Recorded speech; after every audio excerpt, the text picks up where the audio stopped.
post, we'll be talking about some general wellness principles and how we approach people in the office. In previous posts, we've done some work to look at specific cases and how we would bring a person through.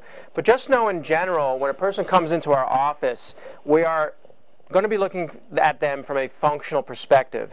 And what that means is that, yes, we recognize that you have potentially a disease. You're watching this because you've been struggling with some type of chronic problem, or maybe you have an acute problem, or maybe you've just been directed to our website or to our YouTube channel to watch some videos on how you can get healthier. But the idea is we're looking at you from a functional perspective. So we work from a few principles, and I just want to share those principles with you.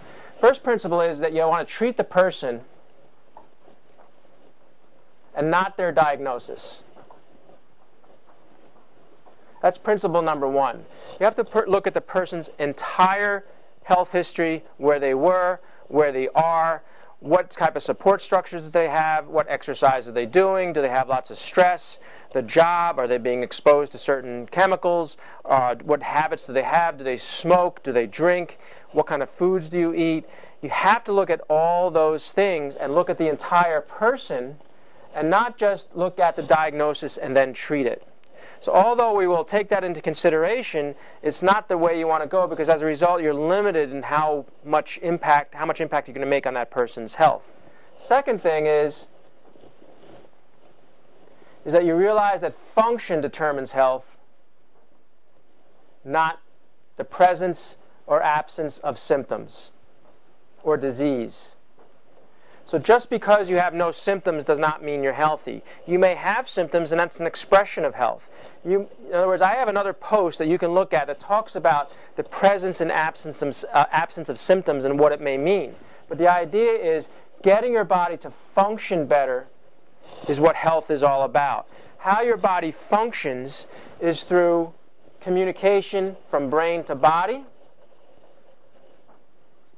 In other words, your body works because there's impulses coming from the brain telling the body what to do, and the body is receiving information from the environment, driving information to the brain to tell the brain what's going on, and then you need food, water, oxygen, all the things that are lifestyle driven in your diet, your exercise, those things, breathing, oxygen, all these things are letting this system work. So it's the function that determines health, not the presence or absence of symptoms. And the third principle is that everything affects everything.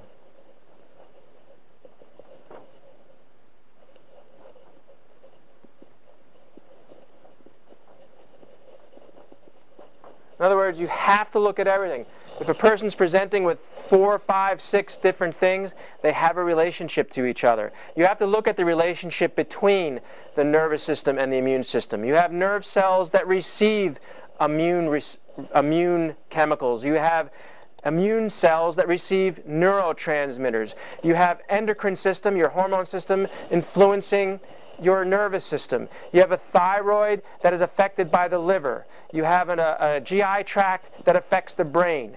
Everything affects everything. You have to look at the person as the whole system and not split them up into body parts, because that's what happens. You go from specialist to specialist because that's what they deal with. You need a doctor who understands the totality of the person and how they relate to each other. So when you're looking at all these things, you're going to be asking, well, what's the mechanism and why is it happening? It's all about why, which are causes, as opposed to the effects and the symptoms. So it's cause versus effect, and as a result, you're going to get to the bottom of the person's problem and then come up with a plan of action that will address the entire situation and not just a symptom or a body part with a drug, or even a supplement for that matter. Even if you're looking for natural remedies, if that supplement all it's doing is treating a symptom, you're still practicing medicine. It's just natural medicine, not mainstream medicine with the drugs. So I hope this information helps. I want to thank you for watching and make it a great day.